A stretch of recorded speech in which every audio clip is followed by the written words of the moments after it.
ನಮಸ್ಕಾರ ವಿದ್ಯಾರ್ಥಿಗಳೇ, ದ್ವಿತೀಯ PUCಯ ರಾಜ್ಯಶಾಸ್ತ್ರಕ್ಕೆ ಸಂಬಂಧಿಸಿದಂತೆ ಹಿಂದಿನ ವಿಡಿಯೋಗಳಲ್ಲಿ 5ನೇ ಅಧ್ಯಾಯದವರೆಗೆ ಕೊಟ್ಟಿದ್ದೇನೆ. ಈ ಒಂದು ವಿಡಿಯೋದಲ್ಲಿ ಅಧ್ಯಾಯ 6ಕ್ಕೆ ಸಂಬಂಧಿಸಿದಂತಹ ಸಂಪೂರ್ಣವಾದಂತಹ ಒಂದು ನೋಟ್ಸ್ ಅನ್ನ ಇಲ್ಲಿ ನೋಡ್ತಾ ಹೋಗೋಣ. ಜೊತೆಯಲ್ಲಿಯೇ ಯಾವ್ಯಾವ ವರ್ಷದಲ್ಲಿ ಯಾವ್ಯಾವ ಪ್ರಶ್ನೆಯನ್ನ ಕೇಳಲಾಗಿದೆ ಅನ್ನುವಂಥದ್ದನ್ನು ಕೂಡ ಇಲ್ಲಿ ಮೆನ್ಷನ್ ಮಾಡ್ತಾ ಹೋಗ್ತಾರೆ. ಇದನ್ನ ಚೆನ್ನಾಗಿ ಅಭ್ಯಾಸ ಮಾಡಿದ್ರೆ ವಾರ್ಷಿಕ ಪರೀಕ್ಷೆಯಲ್ಲಿ ಸುಲಭವಾಗಿ ಅಂಕಗಳನ್ನು ಪಡಿಬಹುದು. ಹಾಗಿದ್ರೆ ಮೊದಲಿಗೆ 1 ಅಂಕದ ಪ್ರಶ್ನೋತ್ತರಗಳನ್ನು ನೋಡೋಣ. ಕೊಯ್ಲಿಷನ್ ಮೂಲ ಪದ ಯಾವುದು ಅಂತ ಕೇಳಿದರೆ ಕೊಯಲಿಶಿಯೋ ಅಂತಂದ್ರೆ ಇದರ ಒಂದು ಮೂಲ ಪದ ಆಗಿದೆ.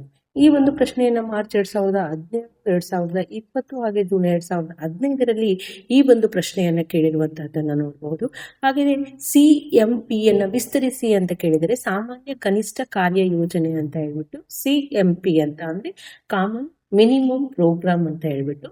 ಸಮ್ಮಿಶ್ರ ಸರ್ಕಾರ ಅಂದ್ರೆ ಏನು ಅಂತ ಇದೆ, ಸಾರ್ವತ್ರಿಕ ಚುನಾವಣೆಯಲ್ಲಿ ಯಾವುದೇ ಒಂದು ಪಕ್ಷ ಬಹುಮತ ಪಡೆಯದಿದ್ದಾಗ ಹಲವು ಪಕ್ಷಗಳು ಸೇರಿ ರಚಿಸುವಂತಹ ಸರ್ಕಾರವನ್ನ ಸಮ್ಮಿಶ್ರ ಸರ್ಕಾರ ಅಂತ ಹೇಳ್ಬಿಟ್ಟು ಕರೀತಾರೆ. ಈ ಸಮ್ಮಿಶ್ರ ಸರ್ಕಾರ ಅಂದ್ರೆ ಏನು ಅನ್ನುವಂತಹ ಪ್ರಶ್ನೆಯನ್ನು ಜೂನ್ 2017ರಲ್ಲಿ ಕೇಳಿರುವಂತಹದನ್ನ ನೋಡಬಹುದು. ಇನ್ನು ಸಮ್ಮಿಶ್ರ ಸರ್ಕಾರದ ಅರ್ಥವೇನು ಅಂತ ಇದೆ. ಸಮ್ಮಿಶ್ರ ಸರ್ಕಾರವನ್ನ ಇಂಗ್ಲಿಷ್ ನಲ್ಲಿ ಕೊಯ್ಲಿಷನ್ ಅಂತ ಹೇಳ್ಬಿಟ್ಟು ಕರೀತಾರೆ. ಕೊಯ್ಲಿಷನ್ ಎಂಬ ಪದವು ಲ್ಯಾಟಿನ್ ಭಾಷೆಯ ಕೊಯ್ಲಿಶಿಯೆ ಎಂಬ ಪದದಿಂದ ಬಂದಿದೆ. ಕೋ ಎಂದರೆ ಒಟ್ಟಿಗೆ, ಅಲೆಸಿಯರ್ ಅಂತ ಅಂದ್ರೆ ಬೆಳೆಯುವುದು ಅಂತ ಹೇಳ್ಬಿಟ್ಟು ಅರ್ಥ. ಈ ಒಂದು ಪ್ರಶ್ನೆಯನ್ನ ಮಾರ್ಚ್ 2014, 2018ರಲ್ಲಿ ಈ ಒಂದು ಪ್ರಶ್ನೆಯನ್ನ ಕೇಳಿರುವಂತಹದ್ದನ್ನ ನೋಡ್ಬೋದು. ಇನ್ನು ಚುನಾವಣಾ ಪೂರ್ವ ಮೈತ್ರಿ ಅಂದ್ರೆ ಏನು ಅಂತ ಇದೆ. ಸಾರ್ವತ್ರಿಕ ಚುನಾವಣೆಯ ನಂತರ ಸರ್ಕಾರ ರಚನೆ ಮಾಡಲು ಹಲವಾರು ಪಕ್ಷಗಳು ಚುನಾವಣೆಗಿಂತ ಮುಂಚೆಯೇ ಒಂದು ಸಾಮಾನ್ಯ ಸಿದ್ಧಾಂತದಡಿ ನೇತೃತ್ವವನ್ನ ಮಾಡಿಕೊಳ್ಳುವಂತಹದ್ದೇ ಚುನಾವಣಾ ಪೂರ್ವ ಮೈತ್ರಿ ಅಂತ ಹೇಳ್ಬಿಟ್ಟು. ಹಾಗೆ ಚುನಾವಣೋತ್ತರ ಮೈತ್ರಿ ಎಂದರೇನು ಅಂತ ಇದೆ. ಸಾರ್ವತ್ರಿಕ ಚುನಾವಣೆಯ ನಂತರ ಯಾವುದೇ ಒಂದು ರಾಜಕೀಯ ಪಕ್ಷ ಬಹುಮತ ಗಳಿಸದಿದ್ದಾಗ ಸರ್ಕಾರವನ್ನು ರಚಿಸಲು ಹಲವು ಪಕ್ಷಗಳು ಒಂದು ನಿರ್ದಿಷ್ಟ ಸಿದ್ಧಾಂತವನ್ನು ಒಪ್ಪಿಕೊಂಡು ಮಾಡಿಕೊಳ್ಳುವಂತಹ ಮಿತ್ರತ್ವವನ್ನು ಚುನಾವಣೋತ್ತರ ಮೈತ್ರಿ ಅಂತ ಹೇಳ್ಬಿಟ್ಟು ಕರೀತಾರೆ. ಈ ಒಂದು ಪ್ರಶ್ನೆಯನ್ನ ಜೂನ್ 2018ರಲ್ಲಿ ಕೇಳಿರುವಂತದ್ದನ್ನ ನೋಡ್ಬೋದು. NDAಯನ್ನ ವಿಸ್ತರಿಸಿ ಅಂತ ಕೇಳಿದರೆ ರಾಷ್ಟ್ರೀಯ ಪ್ರಜಾಸತ್ತಾತ್ಮಕ ಒಕ್ಕೂಟ ಅಂತ ಹೇಳ್ಬಿಟ್ಟು ನ್ಯಾಷನಲ್ ಡೆಮೊಕ್ರೆಟಿಕ್ ಅಲಯನ್ಸ್ ಅಂತ ಹೇಳಿ ಈ ಒಂದು ಪ್ರಶ್ನೆಯನ್ನ ಮಾರ್ಚ್ 2018ರಲ್ಲಿ ಕೇಳಿರುವಂತದ್ದನ್ನ ನೋಡ್ಬೋದು. ಹಾಗೆ ಅಸ್ಮಿತೆ ರಾಜಕಾರಣದ ಜನಕ ಯಾರು ಅಂತ ಇದೆ. LA ಕಾಫ್ಮನ್ ಅನ್ನುವಂತಹವರು ಈ ಒಂದು ಪ್ರಶ್ನೆಯನ್ನ 2015, 2017, 2020 ಮತ್ತು ಜೂನ್ 2015ರಲ್ಲಿ ಈ ಒಂದು ಪ್ರಶ್ನೆ ರಿಪೀಟ್ ಆಗಿರುವಂತದ್ದನ್ನ ನೋಡ್ಬೋದು. ಹೀಗಾಗಿ ನೀವೊಂದು ಪ್ರಶ್ನೆಗೆ ಹೆಚ್ಚಿನ ಗಮನವನ್ನ ಹರಿಸಿ. ಯಾವ ಚಳುವಳಿಯ ಮೂಲಕ ಅಸ್ಮಿತೆ ರಾಜಕಾರಣ ಶಾಸನಬದ್ಧವಾಯಿತು ಅಂದ್ರೆ 1980ರ ಸಲಿಂಗಗಳ ಹಕ್ಕುಗಳ ಚಳುವಳಿಯ ಮೂಲಕ ಅಸ್ಮಿತೆ ರಾಜಕಾರಣ ಶಾಸನಬದ್ಧವಾಗ್ತದೆ. ಇನ್ನು LGBTಯನ್ನ ವಿಸ್ತರಿಸಿ ಅಂತ ಕೇಳಿದರೆ ಲೆಸ್ಬಿಯನ್ ಅಂಡ್ ಗೇ ಬೈ ಸೆಕ್ಯುಯಲ್ ಟ್ರಾನ್ಸ್ಜೆಂಡರ್ ಅಂತ ಹೇಳ್ಬಿಟ್ಟು. ಅಂದ್ರೆ ಮುಂದಿನ ಒಂದು ಪ್ರಶ್ನೆ ಲೆಸ್ಬಿಯನ್ ಅಂಡ್ ಗೇ ಬಿ ಸೆಕ್ಸುಯಲ್ ಟ್ರಾನ್ಸ್ಜೆಂಡರ್ ಅಂತ ಹೇಳ್ಬಿಟ್ಟು ಜಾತಿ ತಾರತಮ್ಯದ ವಿರುದ್ಧ ಹೋರಾಡಿದಂತಹ ಸಾಧಕರನ್ನ ಹೆಸರಿಸಿ ಅಂತ ಕೇಳಿದರೆ ಬುದ್ಧ, ಬಸವಣ್ಣ, ಅಂಬೇಡ್ಕರ್ ಮತ್ತೆ ಮುಂತಾದವರು.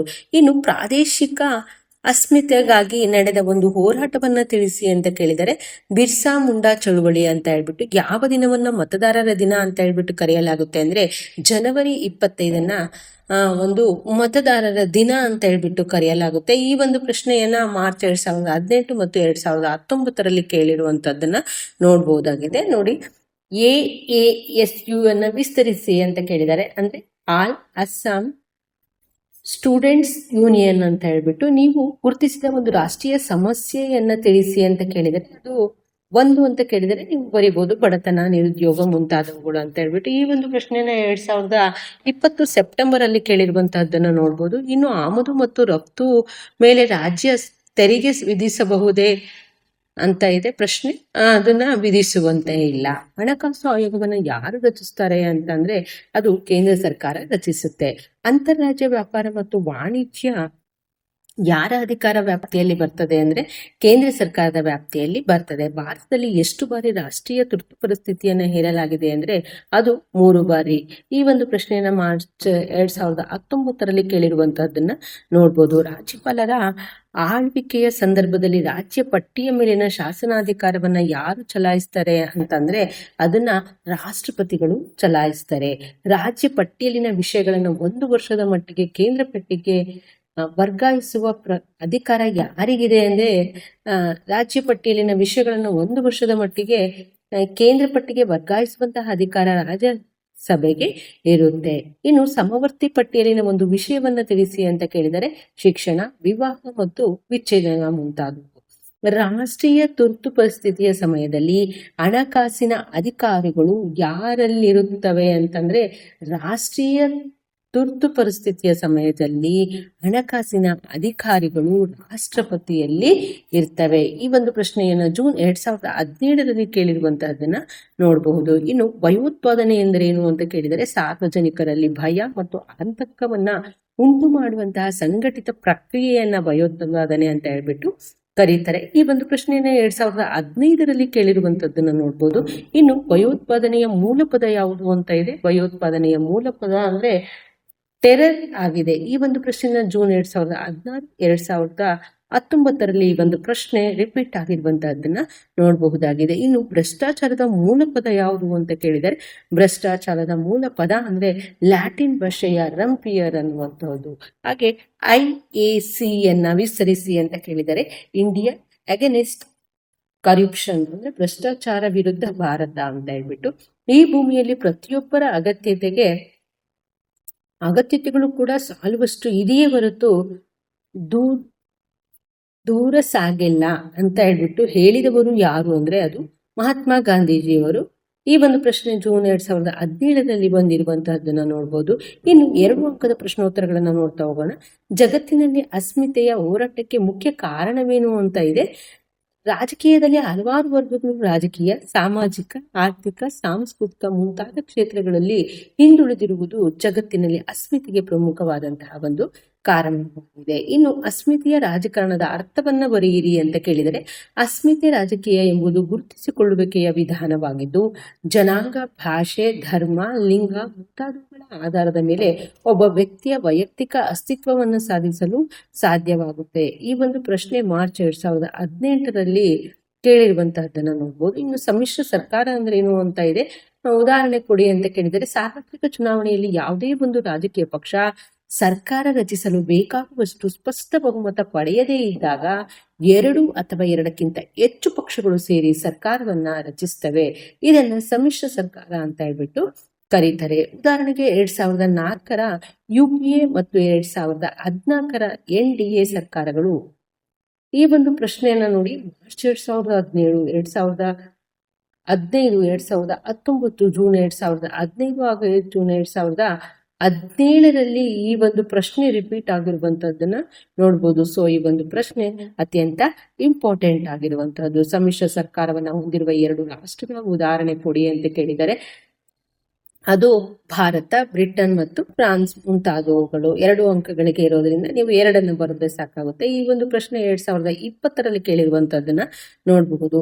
ಇನ್ನು ಸಾಮೂಹಿಕ ನಾಯಕತ್ವ ಅಂದ್ರೆ ಏನು ಅಂತ ಕೇಳಿದರೆ, ಸಮ್ಮಿಶ್ರ ಸರ್ಕಾರ ವ್ಯವಸ್ಥೆಯಲ್ಲಿ ಹಲವಾರು ಪಕ್ಷಗಳ ಸದಸ್ಯರು ಸೇರಿ ಒಂದು ನಿರ್ದಿಷ್ಟ ಸಾಮಾನ್ಯ ಕಾರ್ಯಯೋಜನೆಯ ಅಡಿಯಲ್ಲಿ ಕಾರ್ಯನಿರ್ವಹಿಸುವಂತದ್ದೇ ಸಾಮೂಹಿಕ ನಾಯಕತ್ವ. ಇನ್ನು ಸಮ್ಮಿಶ್ರ ಸರ್ಕಾರ ರಚನೆಯಾಗುವ 2 ಸಂದರ್ಭಗಳು ಯಾವುವು ಅಂದ್ರೆ, ದೇಶದ ಮೇಲೆ ವಿದೇಶಿ ದಾಳಿ, ರಾಜಕೀಯ ಅಸ್ಥಿರತೆ ಮತ್ತು ಆರ್ಥಿಕ ದುಸ್ಥಿತಿಯಿಂದಾಗಿ ಉದ್ಭವಿಸುವಂತಹ ವಿವಿಧ ಸಮಸ್ಯೆಗಳನ್ನ ನಿವಾರಿಸುವ ಸಲುವಾಗಿ ಸಮ್ಮಿಶ್ರ ಸರ್ಕಾರ ರಚನೆಯಾಗ್ತದೆ. ಇನ್ನು ಸಮ್ಮಿಶ್ರ ಸರ್ಕಾರವನ್ನ ವ್ಯಾಖ್ಯಾನಿಸಿ ಅಂತ ಕೇಳಿದರೆ, FA ರವರ ಪ್ರಕಾರ ವಿವಿಧ ರಾಜಕೀಯ ಪಕ್ಷಗಳ ಸದಸ್ಯರು ಒಂದುಗೂಡಿ ಸರ್ಕಾರ ಅಥವಾ ಮಂತ್ರಿಮಂಡಲ ರಚಿಸುವಂತಹ ಒಂದು ವ್ಯವಸ್ಥೆಯೇ ಸಮ್ಮಿಶ್ರ ಸರ್ಕಾರವಾಗಿದೆ.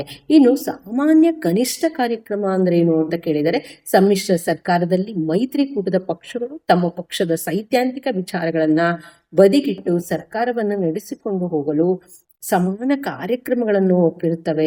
ಇದನ್ನು ಸಾಮಾನ್ಯ ಕನಿಷ್ಠ ಕಾರ್ಯಕ್ರಮಗಳು ಅಂತ ಹೇಳ್ಬಿಟ್ಟು ಕರೀತಾರೆ. ಈ ಒಂದು ಪ್ರಶ್ನೆ ಜೂನ್ 2018ರಲ್ಲಿ ಕೇಳಿರುವಂತಹದ್ದನ್ನ ನೋಡ್ಬೋದು. ಇನ್ನು NDA 2 ಮಿತ್ರ ಪಕ್ಷಗಳನ್ನ ಹೆಸರಿಸಿ ಅಂತ ಕೇಳಿದರೆ ಅದು ಬಿಜೆಪಿ ಮತ್ತು ಸಮತಾ ಪಕ್ಷ. ಈ ಒಂದು ಪ್ರಶ್ನೆಯನ್ನು ಜೂನ್ 2017 ಮತ್ತು 2018ರಲ್ಲಿ ಕೇಳಿರುವಂತಹದ್ದನ್ನ ನೋಡ್ಬೋದು. UPA 2 ಮಿತ್ರ ಪಕ್ಷಗಳನ್ನ ಹೆಸರಿಸಿ ಅಂತ ಕೇಳಿದರೆ ರಾಷ್ಟ್ರೀಯ ಲೋಕದಳ RJD.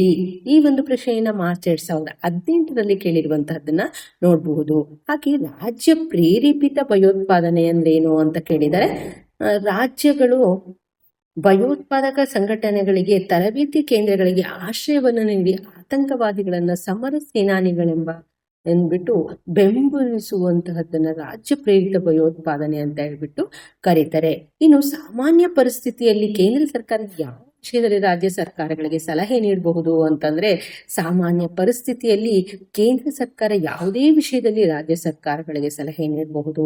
ಇನ್ನು ಕೇಂದ್ರ ಪಟ್ಟಿ ಅಂದ್ರೇನು, ಒಂದು ಉದಾಹರಣೆ ಕೊಡಿ ಅಂತ ಕೇಳಿದರೆ, ಕೇಂದ್ರ ಶಾಸಕಾಂಗ ಮಾತ್ರ ಶಾಸನ ರಚಿಸಲು ಇರುವ ವಿಷಯಗಳ ಪಟ್ಟಿಯನ್ನ ಕೇಂದ್ರ ಪಟ್ಟಿ ಅಂತ ಹೇಳ್ಬಿಟ್ಟು ಕರೀತಾರೆ. ಉದಾಹರಣೆಗೆ ರಕ್ಷಣೆ. ಈ ಒಂದು ಪ್ರಶ್ನೆಯನ್ನ ಜೂನ್ 2017ರಲ್ಲಿ ಕೇಳಿರುವಂತಹದ್ದನ್ನ ನೋಡಬಹುದು.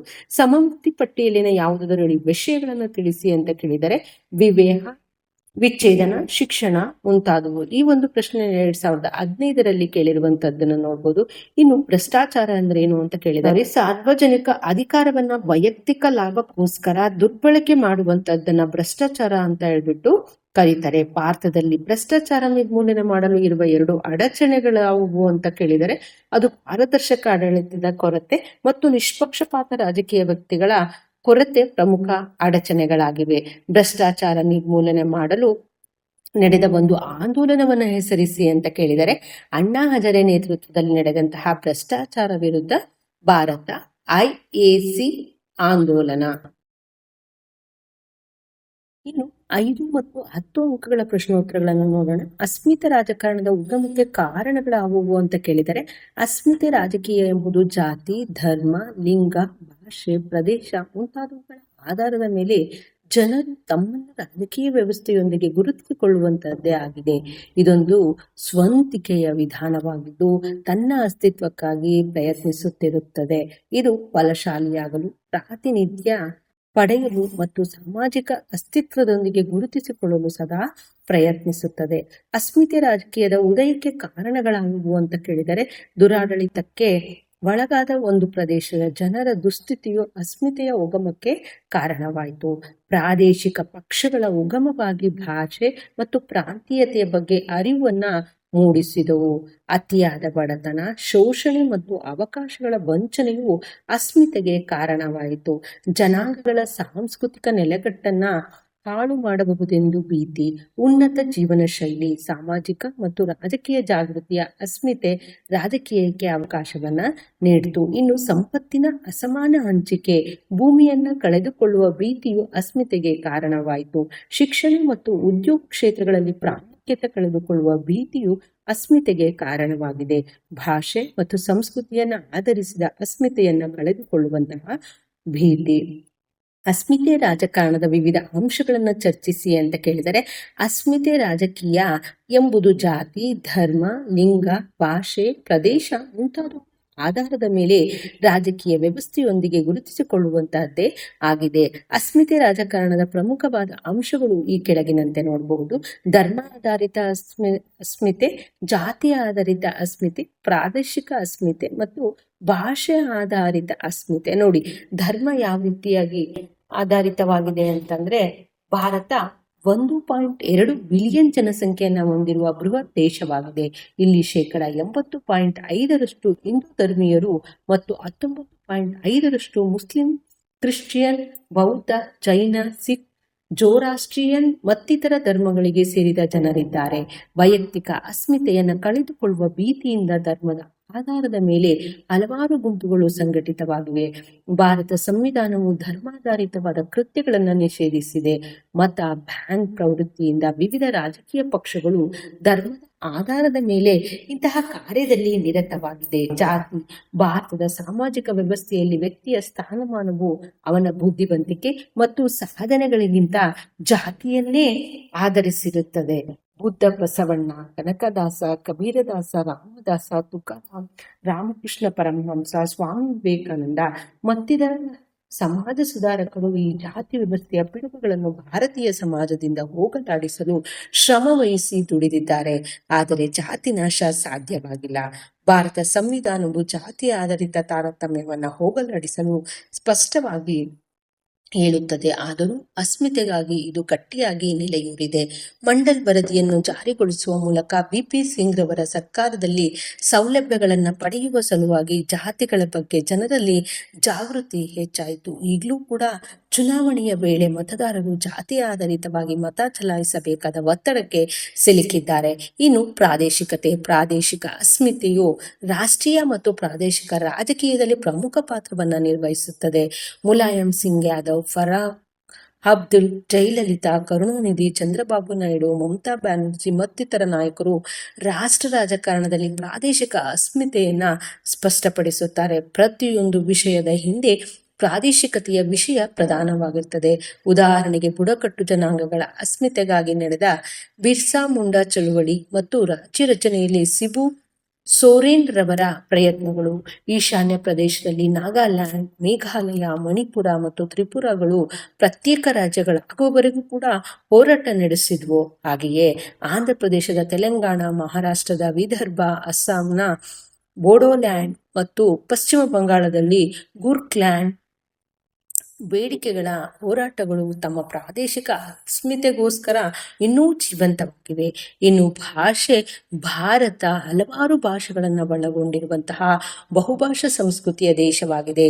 ಭಾಷೆಯ ಸಮಸ್ಯೆಗಳು ಬಹಳ ಪ್ರಮುಖವಾದ ಸೂಕ್ಷ್ಮ ಹಾಗೂ ಉದ್ಯೋಗಕ್ಕೆ ಕಾರಣವಾಗುವ ಸಮಸ್ಯೆಗಳಾಗಿವೆ. ದೇಶಾದ್ಯಂತ ಹಲವಾರು ನಾಯಕರು ಮತ್ತು ಗುಂಪುಗಳು ಕೇಂದ್ರ ಸರ್ಕಾರದಿಂದ ಮತ್ತು ರಾಜ್ಯ ಸರ್ಕಾರಗಳಿಂದ ಭಾಷೆಯ ಆಧಾರದ ಮೇಲೆ ಸೌಲಭ್ಯಗಳನ್ನು ಪಡೆಯುವ ಪ್ರಯತ್ನಗಳಿಗೆ ಹಲವಾರು ನಿದರ್ಶನಗಳಿವೆ. ದೇಶಾದ್ಯಂತ ಏಕರೂಪ ಭಾಷೆಯ ನಿಯಮವಿಲ್ಲ. ಆದ್ದರಿಂದ ಭಾಷೆ ಆಧಾರಿತ ಅಸ್ಮಿತೆಯು ಅಸ್ತಿತ್ವದಲ್ಲಿದೆ. ಇನ್ನು ಸಮ್ಮಿಶ್ರ ವ್ಯವಸ್ಥೆಯ ದೋಷಗಳಾವುವು ಅಂತ ಕೇಳಿದರೆ, ಈ ಒಂದು ಪ್ರಶ್ನೆಯನ್ನ ಮಾರ್ಚ್ 2019 ಮತ್ತು 2020ರಲ್ಲಿ ಕೇಳಿರುವಂತಹದ್ದನ್ನ ನೋಡ್ಬೋದು. ಸಾರ್ವತ್ರಿಕ ಚುನಾವಣೆಗಳ ನಂತರ ಯಾವುದೇ ರಾಜಕೀಯ ಪಕ್ಷ ಸ್ಪಷ್ಟ ಬಹುಮತ ಪಡೆಯದಿದ್ದಾಗ 2 ಅಥವಾ ಹೆಚ್ಚು ರಾಜಕೀಯ ಪಕ್ಷಗಳು ಸೇರಿ ಸರ್ಕಾರವನ್ನ ರಚಿಸುತ್ತವೆ. ಇದನ್ನ ಸಮ್ಮಿಶ್ರ ಸರ್ಕಾರ ಅಂತ ಹೇಳ್ಬಿಟ್ಟು ಕರೀತಾರೆ. ಇನ್ನು ಸಮ್ಮಿಶ್ರ ವ್ಯವಸ್ಥೆಯ ದೋಷಗಳು ಈ ಕೆಳಗಿನಂತಿವೆ ಅಂತ: ರಾಜಕೀಯ ಅಸ್ಥಿರತೆ, ಮುಕ್ತ ನಿರ್ಧಾರ ಸಾಧ್ಯವಿಲ್ಲ, ನಿಗದಿತ ಯೋಜನೆ ಅನುಷ್ಠಾನ ಸಾಧ್ಯವಿಲ್ಲ, ಜವಾಬ್ದಾರಿ ಕಡಿಮೆ, ಗೌಪ್ಯತೆ ನಿರ್ವಹಣೆ ಕಷ್ಟ, ಹಾಗೆ ಪ್ರಾದೇಶಿಕ ವಿಷಯಗಳಿಗೆ ಹೆಚ್ಚಿನ ಗಮನವನ್ನ ನೀಡಲಾಗುತ್ತೆ. ಇನ್ನು ಹೆಚ್ಚಿನ ಹೊರೆ, ಅಪವಿತ್ರ ಮೈತ್ರಿ, ಸ್ವತಂತ್ರ ನೀತಿ ನಿರೂಪಣೆ ಸಾಧ್ಯವಿಲ್ಲ, ದೀರ್ಘ ಯೋಜನೆಗಳ ಆಲೋಚನೆ ಇಲ್ಲ. ಹಾಗೆ ಒಂದೊಂದು ಅಂಶಗಳನ್ನು ವಿವರಣೆಯನ್ನು ನೋಡ್ತಾ ಹೋಗೋಣ. ರಾಜಕೀಯ ಅಸ್ಥಿರತೆ: ಸಮ್ಮಿಶ್ರ ಸರ್ಕಾರದಲ್ಲಿ ವಿಭಿನ್ನ ಸೈದ್ಧಾಂತಿಕ ನೆಲೆಯನ್ನು ಒಳಗೊಂಡಿರುವಂತಹ ವಿವಿಧ ಪಕ್ಷಗಳ ನಾಯಕರು ಇರುವುದರಿಂದ ಒಮ್ಮತದ ನಿರ್ಧಾರಕ್ಕೆ ಬರುವುದು ಕಷ್ಟಕರ, ರಾಜಕೀಯ ಅಸ್ಥಿರತೆಗೆ ಕಾರಣವಾಗ್ತದೆ. ಇನ್ನು ಮುಕ್ತವಾದಂತಹ ನಿರ್ಧಾರ ಸಾಧ್ಯವಿಲ್ಲ. ಸಮ್ಮಿಶ್ರ ಸರ್ಕಾರವು ಪರಸ್ಪರ ಒಪ್ಪಿಗೆಯನ್ನು ಆಧರಿಸಿರುವುದರಿಂದ ಸರ್ಕಾರದ ಮುಖ್ಯಸ್ಥರು ಸಂಪುಟ ರಚನೆಯಲ್ಲಾಗಲಿ ರಾಷ್ಟ್ರೀಯ ನೀತಿಗಳನ್ನು ರೂಪಿಸುವಲ್ಲಾಗಲಿ ಮುಕ್ತವಾದ ನಿರ್ಧಾರಗಳನ್ನು ತೆಗೆದುಕೊಳ್ಳಲು ಸಾಧ್ಯವಾಗಿಲ್ಲ. ಇನ್ನು ನಿಗದಿತ ಯೋಜನೆ ಅನುಷ್ಠಾನ ಸಾಧ್ಯವಿಲ್ಲ. ಸಂಸದೀಯ ಸರ್ಕಾರ ವ್ಯವಸ್ಥೆಯಲ್ಲಿ ಸಮ್ಮಿಶ್ರ ಕೂಟದ ಪ್ರತಿಯೊಂದು ಮಿತ್ರ ಪಕ್ಷವೂ ಕೂಡ ತನ್ನದೇ ಆದ ಮತದಾರರನ್ನು ಹೊಂದಿದ್ದು ಅವರಿಗೆ ನಿಗದಿತವಾದ ಯೋಜನೆಗಳನ್ನು ರೂಪಿಸುವ ಭರವಸೆಯನ್ನು ನೀಡುತ್ತದೆ. ಆದರೆ ಯೋಜನೆಯ ಅನುಷ್ಠಾನ ಸಾಧ್ಯವಿಲ್ಲ. ಜವಾಬ್ದಾರಿ ಕಡಿಮೆ: ಸಮ್ಮಿಶ್ರ ಸರ್ಕಾರ ಕನಿಷ್ಠ ಕಾರ್ಯಕ್ರಮ ಯೋಜನೆಗೆ ಬದ್ಧವಾಗಿದ್ದರೂ ಮಂತ್ರಿಮಂಡಲವು ಸಾಮೂಹಿಕ ಜವಾಬ್ದಾರಿಯಿಂದ ಒಂದು ಘಟಕದಂತೆ ಕಾರ್ಯವನ್ನು ನಿರ್ವಹಿಸುತ್ತದೆ. ಆದರೆ ಯಾವುದೇ ರೀತಿಯ ತಪ್ಪುಗಳಿಗೆ, ಆಡಳಿತದ ವ್ಯವಸ್ಥೆಗಳಿಗೆ ಜವಾಬ್ದಾರರಾಗಿರುವುದಿಲ್ಲ. ಇನ್ನು ಗೌಪ್ಯತೆ ನಿರ್ವಹಣೆ ಕಷ್ಟ: ಸಮ್ಮಿಶ್ರ ಸರ್ಕಾರದಲ್ಲಿ ಆಡಳಿತದಲ್ಲಿ ಗೌಪ್ಯತೆಯನ್ನು ನಿರ್ವಹಿಸುವುದು ಸಾಧ್ಯವಿಲ್ಲ. ಸಚಿವ ಸಂಪುಟದಲ್ಲಿ ಕೈಗೊಂಡ ಸೂಕ್ಷ್ಮ ಸ್ವರೂಪದ ನಿರ್ಣಯಗಳನ್ನು ಮಿತ್ರ ಪಕ್ಷಗಳಿಗೆ ಅಧಿಕೃತವಾಗಿ ತಿಳಿಸಲೇಬೇಕಾಗುತ್ತೆ. ಪ್ರಾದೇಶಿಕ ವಿಷಯಗಳಿಗೆ ಹೆಚ್ಚಿನ ಗಮನವನ್ನು ನೀಡಬೇಕಾಗುತ್ತೆ. ಸಮ್ಮಿಶ್ರ ಸರ್ಕಾರದಲ್ಲಿ ಪ್ರಾದೇಶಿಕ ಪಕ್ಷಗಳು ರಾಷ್ಟ್ರೀಯ ಹಿತಾಸಕ್ತಿಗೆ ಸಂಬಂಧಿಸಿದ ವಿಷಯಗಳನ್ನು ಕಡೆಗಣಿಸಿ ತಮ್ಮದೇ ಆದ ಪ್ರಾದೇಶಿಕ ವಿಷಯಗಳಿಗೆ ಗಮನವನ್ನು ಕೊಡ್ತವೆ. ಇನ್ನು ಹೆಚ್ಚಿನ ಹೊರೆ: ಸಮ್ಮಿಶ್ರ ಸರ್ಕಾರದಲ್ಲಿ ರಾಜಕೀಯ ಅಸ್ಥಿರತೆಯ ಕಾರಣದಿಂದ ಪದೇ ಪದೇ ಚುನಾವಣೆ ನಡೆಸಬೇಕಾದ ಅನಿವಾರ್ಯತೆ ಉಂಟಾಗಿ ಸರ್ಕಾರಕ್ಕೆ ಹೆಚ್ಚಿನ ಹೊರೆ ಬೀಳುತ್ತದೆ. ಹಾಗೆ ಅಪವಿತ್ರ ಮೈತ್ರಿ: ಸಮ್ಮಿಶ್ರ ಸರ್ಕಾರದಲ್ಲಿ ಚುನಾವಣೆಯ ಸಂದರ್ಭದಲ್ಲಿ ಪರಸ್ಪರ ವಿರುದ್ಧವಾಗಿ ವರ್ತಿಸುತ್ತಿದ್ದ ಪಕ್ಷಗಳು ಚುನಾವಣೆಯ ನಂತರ ಅಧಿಕಾರದ ಆಸೆಯಿಂದ ಒಂದಾಗ್ತವೆ. ಇದು ಪ್ರಜಾಪ್ರಭುತ್ವದ ಸೈದ್ಧಾಂತಿಕ ಆಶಯಗಳನ್ನು ಗಾಳಿಗೆ ತೂರ್ತವೆ, ಮೌಲ್ಯಗಳಿಗೆ ಬೆಲೆ ಇಲ್ಲದಂತೆ ಮಾಡ್ತದೆ. ಇನ್ನು ಸ್ವತಂತ್ರ ನೀತಿ ನಿರೂಪಣೆ ಸಾಧ್ಯವಿಲ್ಲ: ಸಮ್ಮಿಶ್ರ ವ್ಯವಸ್ಥೆಯಲ್ಲಿ ಸರ್ಕಾರವು ದೇಶೀಯ ಅಥವಾ ಅಂತಾರಾಷ್ಟ್ರೀಯ ನೀತಿಗಳನ್ನು ಸ್ವತಂತ್ರವಾಗಿ ರೂಪಿಸಲು ಸಾಧ್ಯವಾಗುವುದಿಲ್ಲ. ಒತ್ತಡ ಮತ್ತು ವಿರೋಧಗಳು ಹೆಚ್ಚಿರ್ತವೆ. ಇನ್ನು ದೀರ್ಘ ಯೋಜನೆಗಳ ಆಲೋಚನೆ ಇಲ್ಲ: ಸಮ್ಮಿಶ್ರ ಸರ್ಕಾರಗಳು ತಕ್ಷಣದ ರಾಜಕೀಯ ಅಧಿಕಾರದ ಆಸೆಯನ್ನು ಪೂರೈಸಿಕೊಳ್ಬಹುದೇ ವಿನಃ ದೀರ್ಘ ಯೋಜನೆಗಳನ್ನು ರೂಪಿಸುವ ದೃಷ್ಟಿಯನ್ನು ಹೊಂದಲು ಸಾಧ್ಯವಿಲ್ಲ. ಸಮ್ಮಿಶ್ರ ಸರ್ಕಾರದ ಒಂದು ಗುಣಗಳು, ಈ ಒಂದು ಪ್ರಶ್ನೆಯನ್ನು ಜೂನ್ 2015, 2016 ಹಾಗೂ ಸೆಪ್ಟೆಂಬರ್ 2020ರಲ್ಲಿ ಕೇಳಿರುವಂತಹದ್ದನ್ನ ನೋಡಬಹುದು. ಸಾರ್ವತ್ರಿಕ ಚುನಾವಣೆಗಳಲ್ಲಿ ಯಾವುದೇ ಒಂದು ನಿರ್ದಿಷ್ಟ ರಾಜಕೀಯ ಪಕ್ಷವು ಸರ್ಕಾರ ರಚಿಸುವ ಸುಸ್ಪಷ್ಟ ಬಹುಮತ ಗಳಿಸಿದ್ದಾಗ 2 ಅಥವಾ ಅದಕ್ಕಿಂತ ಹೆಚ್ಚು ರಾಜಕೀಯ ಪಕ್ಷಗಳು ಸೇರಿ ಸರ್ಕಾರವನ್ನ ರಚಿಸುತ್ತವೆ. ಇದನ್ನ ಸಮ್ಮಿಶ್ರ ಸರ್ಕಾರ ಅಂತ ಹೇಳ್ಬಿಟ್ಟು ಕರೀತಾರೆ. ಸಮ್ಮಿಶ್ರ ಸರ್ಕಾರದ ಗುಣಗಳು ಅಂದ್ರೆ ಒಟ್ಟಾರೆ ಜನತೆಯನ್ನ ಪ್ರತಿನಿಧಿಸ್ತದೆ, ಸಾರ್ವಜನಿಕ ಅಭಿಪ್ರಾಯವನ್ನ ಪ್ರತಿನಿಧಿಸ್ತವೆ, ಆಡಳಿತದಲ್ಲಿ ವೈವಿಧ್ಯತೆಯನ್ನ ಒಳಗೊಂಡಿರುತ್ತೆ, ಉತ್ತಮ ಆಡಳಿತ ಇರುತ್ತೆ, ಹಾಗೆ ವಿಶಾಲವಾದ ಆಯ್ಕೆ, ಇನ್ನು ಏಕಪಕ್ಷ ಪ್ರಾಬಲ್ಯ ಇಲ್ಲ, ಒಟ್ಟಾರೆ ಜನತೆಯನ್ನ ಪ್ರತಿನಿಧಿಸುತ್ತವೆ. ಯಾವ ರೀತಿಯಾಗಿ ಅಂದ್ರೆ ಸಮ್ಮಿಶ್ರ ಸರ್ಕಾರದಲ್ಲಿ ಆಡಳಿತದಲ್ಲಿ ಸಣ್ಣ ಮತ್ತು ದೊಡ್ಡ ರಾಜಕೀಯ ಪಕ್ಷಗಳು ಪಾಲ್ಗೊಳ್ಳುವುದರಿಂದ ದೇಶದ ಒಟ್ಟು ಜನತೆಯನ್ನ ಪ್ರತಿನಿಧಿಸುತ್ತವೆ. ಸಮ್ಮಿಶ್ರ ಸರ್ಕಾರ ಎಲ್ಲಾ ಜನರಿಗೂ ಕೂಡ ತೀರ್ಮಾನ ಕೈಗೊಳ್ಳುವ ವಿಷಯದಲ್ಲಿ ಅವಕಾಶವನ್ನ ಕಲ್ಪಿಸಿ ಪ್ರಾದೇಶಿಕ ಅಸಮಾನತೆಯನ್ನ ಕಡಿಮೆ ಮಾಡ್ತವೆ. ಇನ್ನು ಸಾರ್ವಜನಿಕ ಅಭಿಪ್ರಾಯವನ್ನ ಪ್ರತಿನಿಧಿಸ್ತವೆ. ಸಮ್ಮಿಶ್ರ ಸರ್ಕಾರವು ರಾಷ್ಟ್ರೀಯ ನೀತಿಗಳು, ವಿವಾದಗಳು ಮತ್ತು ಯೋಜನೆಗಳಿಗೆ ಸಂಬಂಧಿಸಿದಂತೆ ಸಾರ್ವಜನಿಕ ಅಭಿಪ್ರಾಯವನ್ನ ಪ್ರತಿನಿಧಿಸುವ ತೀರ್ಮಾನ ಕೈಗೊಳ್ಳುವ ಅವಕಾಶವನ್ನ ಕಲ್ಪಿಸುತ್ತದೆ. ಇನ್ನು ಆಡಳಿತದಲ್ಲಿ ವೈವಿಧ್ಯತೆ, ಸಮ್ಮಿಶ್ರ ಸರ್ಕಾರದಲ್ಲಿ ವಿವಿಧ ರೀತಿಯ ರಾಜಕೀಯ ಪಕ್ಷಗಳು ಸೇರಿರುವುದರಿಂದ ಆಡಳಿತದಲ್ಲಿ ವೈವಿಧ್ಯತೆ ಮತ್ತು ಬಹುತ್ವ ವ್ಯವಸ್ಥೆಯನ್ನು ಸಮ್ಮಿಶ್ರ ವ್ಯವಸ್ಥೆಯು ಪ್ರತಿನಿಧಿಸುತ್ತದೆ. ಇನ್ನು ಉತ್ತಮವಾದಂತಹ ಆಡಳಿತ, ಸಮ್ಮಿಶ್ರ ಸರ್ಕಾರದಲ್ಲಿ ಅನೇಕ ಪಕ್ಷಗಳು ಒಂದೇ ಸರ್ಕಾರದಲ್ಲಿ ಇರುವುದರಿಂದ ಜನರ ಆಶೋತ್ತರಗಳನ್ನು ಅರಿತು ಉತ್ತಮ ಆಡಳಿತವನ್ನ ಒದಗಿಸುತ್ತದೆ. ವಿಶಾಲವಾದ ಆಯ್ಕೆ, ಸಮ್ಮಿಶ್ರ ಸರ್ಕಾರದಲ್ಲಿ ಹಲವಾರು ರಾಜಕೀಯ ಪಕ್ಷಗಳು ಅಸ್ತಿತ್ವದಲ್ಲಿರುವುದರಿಂದ ಜನರಿಗೆ ಪ್ರತಿನಿಧಿಯ ಆಯ್ಕೆಯಲ್ಲಿ ವಿಶಾಲವಾದ ಅವಕಾಶ ದೊರೆಯುತ್ತದೆ. ಹಾಗೆ ಏಕಪಕ್ಷ ಪ್ರಾಬಲ್ಯತೆ ಇರುವುದಿಲ್ಲ. ಸಮ್ಮಿಶ್ರ ವ್ಯವಸ್ಥೆಯು ಒಂದೇ ಪಕ್ಷದ ಆಳ್ವಿಕೆಗೆ ಅವಕಾಶ ನೀಡುವುದಿಲ್ಲ. ಪ್ರಧಾನಮಂತ್ರಿಯನ್ನ ಒಳಗೊಂಡಂತೆ ಯಾವುದೇ ಮಂತ್ರಿ ದಬ್ಬಾಳಿಕೆಯಿಂದ ವರ್ತಿಸಲು ಇಲ್ಲಿ ಅವಕಾಶ ಇರುವುದಿಲ್ಲ. ಇನ್ನು ಮುಂದಿನದು, ಭಾರತ ಸಂವಿಧಾನದಲ್ಲಿ ಉಲ್ಲೇಖಿತವಾದಂತೆ ಅಧಿಕಾರ ವಿಕೇಂದ್ರೀಕರಣವನ್ನ ವಿವರಿಸಿ ಅಂತ ಕೇಳಿದ್ದಾರೆ. ಭಾರತ ಸಂವಿಧಾನದ 245ನೇ ವಿಧಿಯಿಂದ 255ನೇ ವಿಧಿಯವರೆಗೆ ಕೇಂದ್ರ ಮತ್ತು ರಾಜ್ಯ ಸರ್ಕಾರಗಳ ಶಾಸನೀಯ ಅಧಿಕಾರಿಗಳ ಬಗ್ಗೆ ವಿವರಿಸಲಾಗಿದೆ. ಶಾಸನೀಯ ಅಧಿಕಾರಿಗಳನ್ನು 3 ಪಟ್ಟಿಗಳಲ್ಲಿ ವಿಂಗಡಿಸಿ ಉಳಿದವುಗಳನ್ನು ಶೇಷಾಧಿಕಾರಗಳೆಂದು ಗುರುತಿಸಿ ಈ ಕೆಳಕಂಡ ಅಧಿಕಾರ ವಿಕೇಂದ್ರೀಕರಣ ಮಾಡಲಾಗಿದೆ. ಕೇಂದ್ರ ಪಟ್ಟಿ, ರಾಜ್ಯ ಪಟ್ಟಿ, ಸಮವರ್ತ ಪಟ್ಟಿ ಮತ್ತು ಶೇಷಾಧಿಕಾರಿಗಳು ಅಂತ ಇವುಗಳ ವಿವರಣೆಯನ್ನು ನೋಡೋದಾದ್ರೆ, ಕೇಂದ್ರ ಪಟ್ಟಿ, ಕೇಂದ್ರ ಸರ್ಕಾರ ಮಾತ್ರ ಶಾಸನ ಮಾಡಲು ಅಧಿಕಾರವಿರುವ ವಿಷಯಗಳ ಪಟ್ಟಿಯನ್ನ ಕೇಂದ್ರ ಪಟ್ಟಿ ಅಂತ ಹೇಳ್ಬಿಟ್ಟು ಕರೀತಾರೆ. ಇನ್ನು ಕೇಂದ್ರ ಪಟ್ಟಿಯು ರಕ್ಷಣೆ, ವಿದೇಶಾಂಗ ವ್ಯವಹಾರಗಳು, ರೂಪಾಯಿ, ನಾಣ್ಯ, ಅಣುಶಕ್ತಿ, ವಿಜ್ಞಾನ ಮತ್ತು ತಂತ್ರಜ್ಞಾನ, ಸುಂಕಗಳು ಮುಂತಾದ 3 ವಿಷಯಗಳನ್ನ ಒಳಗೊಂಡಿದೆ. ಇನ್ನು ರಾಜ್ಯ ಪಟ್ಟಿ, ರಾಜ್ಯ ಸರ್ಕಾರ ಮಾತ್ರ ಶಾಸನ ರೂಪಿಸಲಿರುವ ವಿಷಯಗಳ ಪಟ್ಟಿಯನ್ನ ರಾಜ್ಯ ಪಟ್ಟಿ ಅಂತ ಹೇಳ್ಬಿಟ್ಟು ಕರೀತಾರೆ. ರಾಜ್ಯ ಪಟ್ಟಿಯು ಪೊಲೀಸ್, ಆರೋಗ್ಯ, ಕೃಷಿ, ಸ್ಥಳೀಯ ಸರ್ಕಾರ, ರಸ್ತೆ ಸಾರಿಗೆ ವ್ಯವಸ್ಥೆ ಮುಂತಾದ 63 ವಿಷಯಗಳನ್ನ ಹೊಂದಿದೆ. ಇನ್ನು ಸಮವರ್ತಿ ಪಟ್ಟಿಯಲ್ಲಿ ಕೇಂದ್ರ ಮತ್ತು ರಾಜ್ಯ ಸರ್ಕಾರಗಳೆರಡು ಶಾಸನ ಮಾಡಲಿರುವ ವಿಷಯಗಳ ಪಟ್ಟಿಯನ್ನ ಸಮವರ್ತಿ ಪಟ್ಟಿ ಅಂತ ಹೇಳ್ಬಿಟ್ಟು ಕರೀತಾರೆ.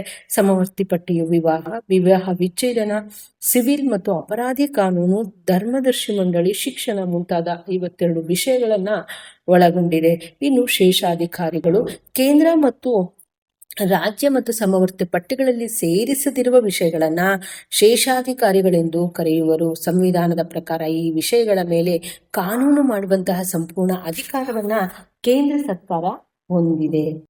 ಸಂವಿಧಾನದಲ್ಲಿರುವ ವಿವಿಧ ರೀತಿಯ ತುರ್ತು ಪರಿಸ್ಥಿತಿಗಳಿಗೆ ಸಂಬಂಧಿಸಿದ ವಿಧಿಗಳನ್ನು ವಿವರಿಸಿ ಅಂತ ಕೇಳಿದರೆ, ಈ ಒಂದು ಪ್ರಶ್ನೆಯನ್ನ ಮಾರ್ಚ್ 2016ರಲ್ಲಿ ಕೇಳಿರುವಂತದ್ದನ್ನ ನೋಡಬಹುದು.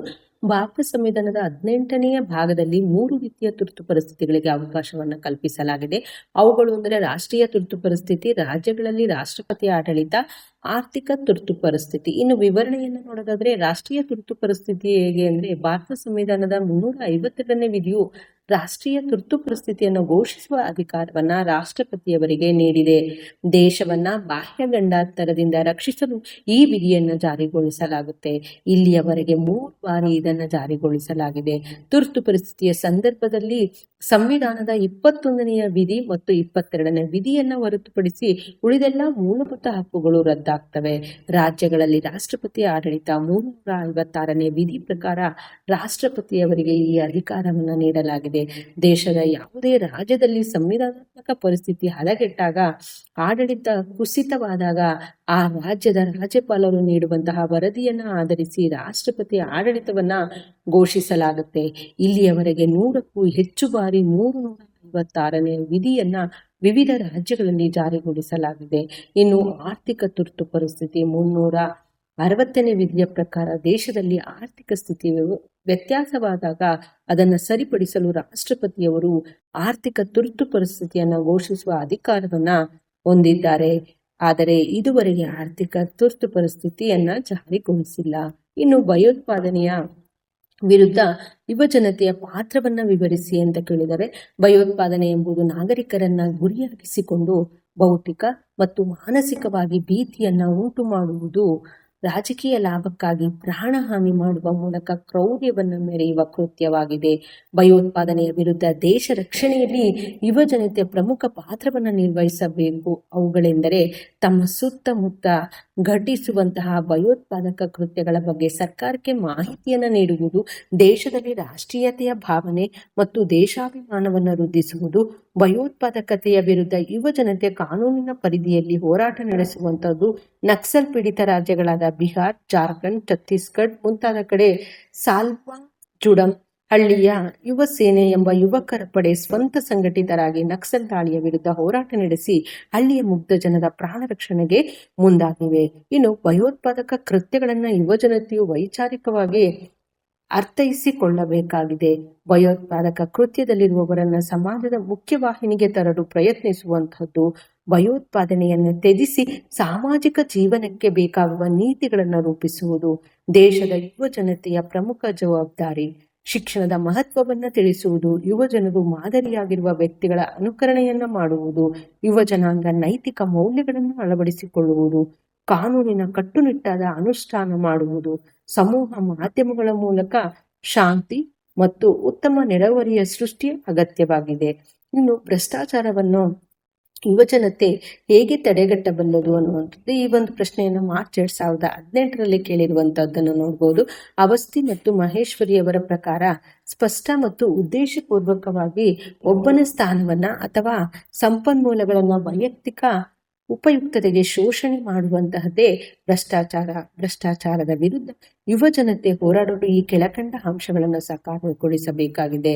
ಶಿಕ್ಷಣದ ವಿಧಾನ, ನೈತಿಕ ತತ್ವಗಳು, ಕಾರ್ಯ ಮತ್ತು ಗುರಿಗಳು, ಮಾದರಿ ವ್ಯಕ್ತಿತ್ವಗಳು, ಯುವ ಆಂದೋಲನ. ವಿವರಣೆಯನ್ನು ನೋಡೋದಾದ್ರೆ, ಶಿಕ್ಷಣ ವಿಧಾನ, ಶಿಕ್ಷಣವು ಕೇವಲ ನಿಗದಿತ ಪಠ್ಯಕ್ರಮವನ್ನು ಮಾತ್ರ ಒಳಗೊಂಡಿರದೆ ಜೀವನದ ಮೌಲ್ಯಗಳಿಗೆ ಮಹತ್ವವನ್ನ ನೀಡಬೇಕು. ಶಾಲಾ ಕಾಲೇಜುಗಳು, ವಿಶ್ವವಿದ್ಯಾನಿಲಯಗಳು ಪಠ್ಯಕ್ರಮವನ್ನು ರಚಿಸುವಾಗ ಶಿಕ್ಷಕರು ಮತ್ತು ವಿದ್ಯಾರ್ಥಿಗಳಿಬ್ಬರನ್ನು ವಿವಿಧ ಹಂತಗಳಲ್ಲಿನ ಭ್ರಷ್ಟಾಚಾರದ ವಿರುದ್ಧ ಜಾಗೃತಿಯನ್ನ ಮೂಡಿಸುವಂತೆ ಉತ್ತೇಜಿಸುವ ವಿಷಯಗಳನ್ನ ಸೇರಿಸಬೇಕು. ಕೊಠಾರಿ ಆಯೋಗವು ಅಭಿಪ್ರಾಯ ಪಟ್ಟಿರುವಂತೆ ದೇಶದ ಹಣೆಬರಹ ರೂಪುಗೊಳ್ಳುವುದು ತರಗತಿ ಕೊಠಡಿಗಳಲ್ಲಿ ಎಂಬುದು ಹೆಚ್ಚು ಸೂಕ್ತವೆನಿಸುತ್ತದೆ. ನೈತಿಕ ತತ್ವಗಳು, ಭ್ರಷ್ಟಾಚಾರ ಕೊನೆಗೊಳಿಸುವಲ್ಲಿ ಗಾಂಧೀಜಿಯವರ ಈ ಭೂಮಿ ಪ್ರತಿಯೊಬ್ಬರ ಅವಶ್ಯಕತೆಗಳನ್ನು ಪೂರೈಸುತ್ತದೆಯೇ ವಿನಃ ದುರಾಸೆಗಳನ್ನಲ್ಲ ಎಂಬ ಮಾತುಗಳು ನೈತಿಕತೆಯ ಜಾಗೃತಿಯನ್ನು ಮೂಡಿಸುತ್ತವೆ. ಯುವ ಜನತೆಯು ಅಗತ್ಯತೆ ಮತ್ತು ದುರಾಸೆಯ ನಡುವಿನ ವ್ಯತ್ಯಾಸವನ್ನು ಅರಿಯಲು ಶಕ್ತರಾಗಬೇಕು. ಭಾರತದ ಜನಸಂಖ್ಯೆಯು 50%ಕ್ಕಿಂತ ಹೆಚ್ಚಿನ ಜನರು 18ರಿಂದ 35 ವರ್ಷದ ಒಳಗಿನವರಾಗಿದ್ದಾರೆ. ಈ ಆಸ್ತಿಯನ್ನ ಭಾರತದ ಭ್ರಷ್ಟಾಚಾರದ ವಿರುದ್ಧ ಹೋರಾಡುವಂತೆ ಸಬಲೀಕರಣಗೊಳಿಸುವಂತಹದ್ದು ಅತ್ಯವಶ್ಯಕವಾಗಿದೆ. ಬಾಳು ಮತ್ತು ಬಾಳಗೋಡು ಎಂಬ ತತ್ವವನ್ನು ಪ್ರತಿಯೊಬ್ಬರು ಕೂಡ ಪಾಲಿಸುವಂತೆ ಮಾಡಬೇಕಾಗಿದೆ. ಇನ್ನು ಕಾರ್ಯ ಮತ್ತು ಗುರಿಗಳು ಅನ್ನುವಂಥದ್ದು ಪ್ರಜಾಸತ್ತಾತ್ಮಕ ಮೌಲ್ಯಗಳನ್ನು ಅಳವಡಿಸಿಕೊಂಡು ಪಾರದರ್ಶಕತೆಯನ್ನು ಅನುಸರಿಸುತ್ತಾ ಶಾಂತಿ ಮತ್ತು ತಾಳ್ಮೆಯ ಗುಣಗಳಿಂದ ಹಿರಿಯರನ್ನ ಗೌರವಿಸ್ತಾ ಯುವ ಜನತೆ ಭ್ರಷ್ಟಾಚಾರದ ವಿರುದ್ಧ ಹೋರಾಡುವ ಗುರಿ ಸಾಧಿಸುವ ಧ್ಯೇಯವನ್ನ ಹೊಂದಿರಬೇಕು. ಇನ್ನು ಮಾದರಿ ವ್ಯಕ್ತಿತ್ವಗಳು, ಏಳಿ ಎಚ್ಚರಗೊಳ್ಳಿ, ಎದ್ದೇಳಿ, ಗುರು ಮುಟ್ಟುವ ತನಕ ನಿಲ್ಲದಿರಿ ಎಂಬ ಸ್ವಾಮಿ ವಿವೇಕಾನಂದರು ನುಡಿಯುತ್ತಾರೆ. ಡಾಕ್ಟರ್ APJ ಅಬ್ದುಲ್ ಕಲಾಂ ರವರು ದೇಶದ ಲಕ್ಷಾಂತರ ವಿದ್ಯಾರ್ಥಿಗಳು ಮತ್ತು ಯುವಜನರನ್ನ ಭೇಟಿಯಾಗಿ ಉತ್ತಮ ಶಿಕ್ಷಣವನ್ನ ಪಡೆದು ಉತ್ತಮ ಮಾನವರಾಗಿ ಬದುಕುವಂತೆ ಮತ್ತು ಭ್ರಷ್ಟಾಚಾರವನ್ನ ಬೇರು ಸಹಿತ ಕಿತ್ತೊಗೆಯುವ ಮೂಲಕ ಉತ್ತಮ ಆಡಳಿತವನ್ನು ಸ್ಥಾಪಿಸಬೇಕು ಅಂತ ಹೇಳ್ಬಿಟ್ಟು ಕರೆ ನೀಡಿದ್ದಾರೆ. ಆ ಮೂಲಕ ಯುವ ಜನತೆಗೆ ಮಾದರಿ ವ್ಯಕ್ತಿಗಳಾಗಿದ್ದಾರೆ. ಯುವ ಆಂದೋಲನ ಸಂಪೂರ್ಣ ಕ್ರಾಂತಿಯ ಹರಿಕಾರ ಲೋಕನಾಯಕ ಜಯಪ್ರಕಾಶ್ ನಾರಾಯಣರವರು 1970ರ ದಶಕದಲ್ಲಿ ದೇಶದ ಯುವಜನರನ್ನ ಭ್ರಷ್ಟ ಆಡಳಿತದ ವಿರುದ್ಧ ಹೋರಾಡುವಂತೆ ಇಡೀ ದೇಶದಾದ್ಯಂತ ಪ್ರವಾಸ ಮಾಡಿ ಉತ್ತೇಜನ ನೀಡಿದರು. ಅಪ್ಪಾಂ ವಿದ್ಯಾರ್ಥಿ ಸಂಘಟನೆಯು ಈಶಾನ್ಯ ರಾಜ್ಯಗಳಲ್ಲಿ ಭ್ರಷ್ಟ ಆಡಳಿತದ ವಿರುದ್ಧ ಹೋರಾಟವನ್ನ ನಡೆಸಿತು. ಇನ್ನು ಭ್ರಷ್ಟಾಚಾರದ ವಿರುದ್ಧ IAC ಹೋರಾಟದ ಕುರಿತು ಬರೆಯಿರಿ ಅಂತ ಕೇಳಿದರೆ ಈ ಒಂದು ಪ್ರಶ್ನೆ ಜೂನ್ 2017ರಲ್ಲಿ ಕೇಳಿರುವಂತದ್ದನ್ನ ನೋಡಬಹುದು. ಪ್ರಸ್ತುತ ಭಾರತದಲ್ಲಿರುವ ಯುವ ಸಮೂಹ ಭ್ರಷ್ಟಾಚಾರದ ವಿರುದ್ಧ ನಿರಂತರ ಹೋರಾಟ ಮಾಡಲು ಸೇನೆಯ ರೀತಿ ಸಜ್ಜಾಗಬೇಕಾಗಿದೆ. ಭ್ರಷ್ಟಾಚಾರದ ವಿರುದ್ಧ ಅಣ್ಣಾ ಹಜಾರೆಯವರ ನೇತೃತ್ವದಲ್ಲಿ ಪ್ರಬಲವಾಗಿ ಜನಾಂದೋಲನವಾಗಿ ರೂಪುಗೊಂಡಿತ್ತು. ಭ್ರಷ್ಟಾಚಾರದ ವಿರುದ್ಧ ಭಾರತ ಎಂಬ ಕರೆಯೊಂದಿಗೆ ಲಕ್ಷಾಂತರ ಯುವಕರು ಈ ಆಂದೋಲನವನ್ನ ಸೇರಿದರು. ಇದರ ಪರಿಣಾಮವಾಗಿ ಲೋಕಪಾಲ ಸಂಸ್ಥೆಯು ಪ್ರಾರಂಭವಾಯಿತು. ಈ ನಿಟ್ಟಿನಲ್ಲಿ ಮಾಹಿತಿ ಹಕ್ಕು ಅಧಿನಿಯಮ, ಕಡ್ಡಾಯ ಶಿಕ್ಷಣ ಹಕ್ಕು ಕಾಯ್ದೆ, ಸಕಾಲ ಮತ್ತು ಚುನಾವಣಾ ವೆಚ್ಚದಲ್ಲಿ ಪಾರದರ್ಶಕತೆಯಂತಹ ಕಾಯ್ದೆಗಳು ಅಸ್ತಿತ್ವಕ್ಕೆ ಬರ್ತವೆ. ಇನ್ನು ಭಾರತದಲ್ಲಿ ಸಮ್ಮಿಶ್ರ ಸರ್ಕಾರದ ಬೆಳವಣಿಗೆಯನ್ನು ವಿವರಿಸಿ ಅಂತ ಕೇಳಿದರೆ, ಸಾರ್ವತ್ರಿಕ ಚುನಾವಣೆಗಳ ನಂತರ ಯಾವುದೇ ರಾಜಕೀಯ ಪಕ್ಷ ಸ್ಪಷ್ಟ ಬಹುಮತ ಪಡೆಯದಿದ್ದಾಗ 2 ಅಥವಾ ಹೆಚ್ಚು ರಾಜಕೀಯ ಪಕ್ಷಗಳು ಸೇರಿ ಸರ್ಕಾರವನ್ನ ರಚಿಸ್ತವೆ.